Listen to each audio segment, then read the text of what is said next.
Allô tout le monde, c'est Patricia et oui, je suis de retour pour un nouveau tutoriel de violon. Mais avant de commencer, je veux prendre le temps de vous remercier de vous avoir abonné à ma chaîne YouTube.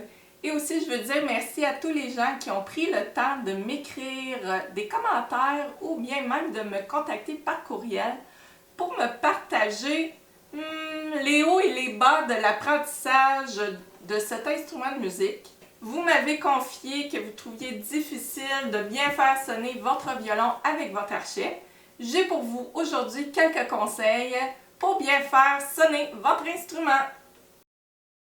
Quand vous achetez un instrument neuf, l'archet va venir sans colophane sur les crins. Donc, c'est sûr que la toute première fois que vous allez utiliser votre archet, il va falloir que vous mettiez quand même beaucoup de colophane. Ça va être la seule fois que vous allez avoir à mettre autant de colophane sur les crins de votre archet. Sinon, les prochaines fois, habituellement, mes élèves, je leur dis d'en mettre une fois par semaine. Vous n'avez pas besoin d'en mettre beaucoup. La boucane n'a pas besoin de sortir des crins quand vous jouez. Si vous voyez que la boucane sort de l'archet pendant que vous jouez, c'est parce que vous en avez trop mis. Si les crins agrippent pas bien sur les cordes, c'est parce qu'il en manque. Mais ça, c'est vraiment une question d'essai et erreur. C'est avec le temps que vous allez découvrir comment vous aimez avoir d'arc-en-son sur les crins de votre archet. Je vais vous montrer comment mettre de l'arc-en-son sur votre archet. Je tiens ma colophane dans la main gauche et mon archet dans la main droite. Je prends soin de mettre mon pouce ici sur la section métallique parce que sinon, à chaque fois que je vais glisser la colophane sur mes crins, si ma colophane vient cogner ici, bien, je vais abîmer ma colophane. Donc, je vais essayer de la garder intacte le plus longtemps possible. Donc, je vais protéger. Je vais mettre mon pouce ici. Donc, je vais frotter comme ça.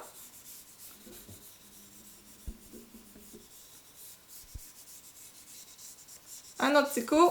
Puis, on n'a pas besoin de plus que ça pour une semaine. Sauf si c'est la première fois que vous mettez de l'arc-en-son sur votre archet. Un autre petit quelque chose pour la sonorité, c'est de vérifier si vos cordes sont encore bonnes. C'est sûr que si votre violon est neuf, les cordes sont probablement bonnes, sauf que c'est peut-être pas les meilleures cordes. Commencez avec les cordes que vous avez et laissez-vous le temps de vous habituer un peu à la manipulation de l'archet, la manipulation des doigts sur le manche. Puis une fois que vous allez vous sentir à l'aise, ben peut-être investir dans de meilleures cordes de violon pour voir si vous entendez une différence. Ensuite, si vous avez un instrument qui est usagé, ça vaut la peine des fois de mettre de meilleures cordes ou si les cordes sont usées, de les changer puis repartir avec des cordes neuves. Un autre petit détail qui peut vous aider, c'est avec le temps, à force de pratiquer, la colophane peut venir s'accumuler sur les cordes de votre instrument. Donc, vous pouvez, à l'occasion, faire un petit ménage avec un linge sec et doux, enlever doucement l'arc-en-son sur les cordes. Ensuite de ça, un autre petit détail, les vibrations. Parfois, quand on joue, on entend des vibrations qui nous dérangent. Et là, c'est de trouver où est-ce qu'elle est la fameuse vibration. Ça, c'est tout qu'un casse-tête parce que des fois, c'est pas évident de trouver d'où ce que viennent les fameuses vibrations qu'on entend. C'est pas toujours visible à l'œil nu. Des fois, ça peut être l'instrument qui est décollé à un endroit qui n'est pas visible à l'œil nu. Puis ça crée un buzz ou une vibration qui est fatigante quand on pratique. Mais des fois, c'est juste quelque chose qui est dévissé sur notre violon. Donc, si j'ai quelque chose de dévissé, exemple ici, ça se peut que quand je joue, ça fasse des vibrations que j'aimerais pas. Fait que si j'entends une vibration, je vérifie si toutes les parties qui pourraient vibrer sont bien vissées sur mon instrument. Comme ici aussi. Des fois aussi, les ajusteurs. Alors, quand j'accorde mon violon, ici, les ajusteurs, il faut que je vérifie que mes ajusteurs ne vont pas toucher à la caisse de résonance de mon violon. Si elles touchent un petit peu, c'est possible que j'entende une vibration. Et aussi, la corde de mi. La corde de mi vient habituellement avec un petit papier protecteur pour le chevalet. Si le petit papier, là moi je l'ai plus, je l'ai enlevé là. Si le petit bout de plastique qui est habituellement sur la corde, si vous ne l'avez pas placé sur le chevalet, ça veut dire s'il traîne ici, bien, quand vous allez jouer, bien, vous allez entendre une minuscule vibration qui est assez déplaisante. Un conseil que j'ai à te donner, c'est de ne pas vouloir sauter d'étapes. Souvent, les élèves, ils veulent sauter des étapes, ils ont hâte de jouer des pièces qu'ils aiment, mais ils sautent la base. C'est la pire erreur que tu peux faire parce que plus que tu vas jouer des choses compliquées avant que ça soit le bon moment, mais plus que tu vas avoir de la difficulté avec ta sonorité. Donc, essaie de suivre vraiment les étapes, la base, des petites choses que tu fais, puis bientôt, si tu es patient, tu vas pouvoir vraiment aller jouer les pièces que tu rêves de faire. Premier truc avec votre hachette, c'est de ne pas mettre de pesanteur, ne pas mettre du poids qui n'est pas nécessaire avec votre main, avec votre bras, parce que souvent, lorsqu'on joue du violon, on est raide, on veut bien faire les choses, fait qu'on ne pense pas vraiment à la détente. Donc, on pense léger. L'index, avec le temps, va venir servir à mettre de légère pression pour faire des staccato ou des nuances. Mais pour le moment, pensez simplement légèreté. C'est sûr que quand je pratique, il y a un certain poids que je dois mettre sur mon instrument parce que mon archet est déposé sur la corde, mais je dois toujours m'ajuster selon la région que j'utilise. Si je suis au talon, ici, ou si je suis à la pointe. Je ne mettrai pas la même intention parce que quand je suis à la pointe est plus légère que si je suis ici où la hausse et en plus où ce qui est ma main. Je dois toujours ajuster l'intention que je fais quand je déplace mon archet sur la corde. Première étape, c'est de te concentrer à utiliser seulement que la moitié de ton archet. Ça ne sert à rien d'utiliser toute la pleine longueur parce que plus que tu vas essayer d'utiliser la pleine longueur au début, plus que ton archet va déraper, va faire des siennes, tu vas avoir l'impression que tu n'as pas le contrôle. Donc, la première étape, la base, tu te mets un petit collant au centre de l'archet pour avoir un repère quand savoir que tu es rendu au milieu de l'archet lorsque tu joues. Et la moitié que tu vas utiliser, c'est la moitié supérieure. Donc, pour chacune des notes que tu vas faire pour un exercice, exemple, tu vas utiliser la moitié complète. Mais tu vas vraiment te forcer pour ne pas dépasser. Fait que le fait de te concentrer sur cette section-là, tu vas vraiment te concentrer sur la sonorité de base. Ensuite de ça, avant de déposer l'archet sur la corde, tu dois comprendre qu'il faut jouer entre la touche et le chevalet de ton violon. Le plus possible. Et tu dois rester parallèle toujours au centre entre les deux. C'est là que la meilleure sonorité va être. Et tu dois toujours garder le même axe. Tu dois jouer entre le chevalet et la touche, mais je te conseille aussi de commencer par la corde de mi. Souvent, il y a des méthodes qui utilisent le contraire. Les gens vont commencer à apprendre à jouer sur la corde de sol. En fait, c'est plus difficile physiquement pour le bras droit de rester dans les airs sur la corde de sol. Donc, le meilleur conseil, c'est de commencer par la corde de mi.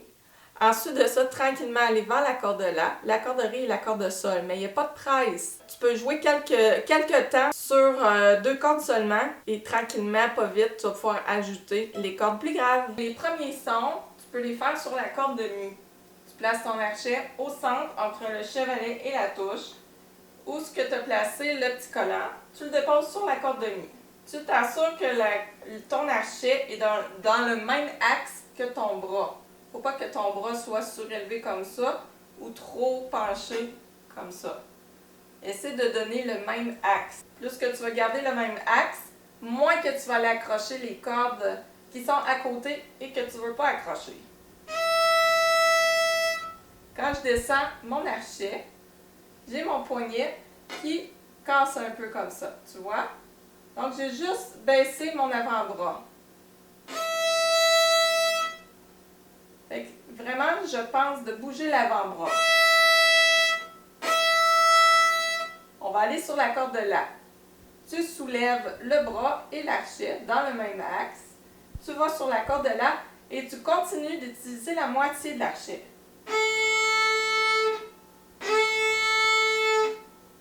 Un autre petit truc, c'est sûr que plus que tu vas hésiter entre les mouvements de ton archet, quand tu veux changer de coup d'archet entre le tirer et le pousser, mais la petite hésitation que tu vas avoir, ben souvent ça aussi, le fait d'hésiter, ça fait que ça crée un petit ralentissement dans ton archet et là, des fois, ça fait craquer tes notes ou ça fait grincer ton violon. Quand tu vas jouer des notes sur ton violon, que tu vas changer de corde avec ton archet, souvent les gens vont penser à leur doigt ici, leur doigté en premier avant de régler la hauteur de leur bras sur la corde du violon.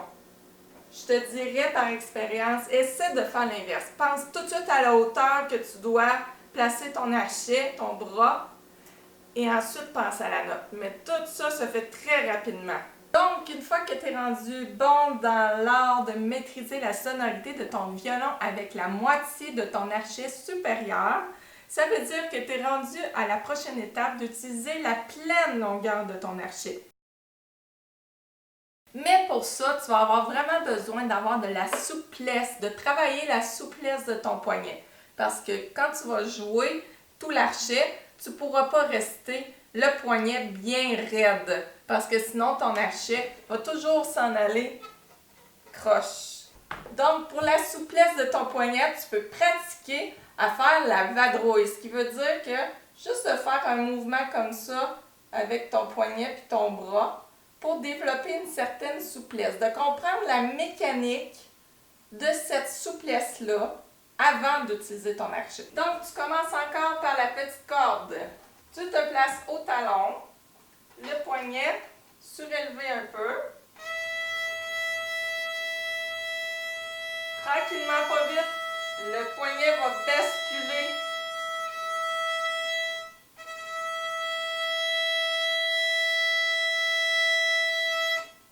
Quand je suis au talon, mon poignet est surélevé légèrement.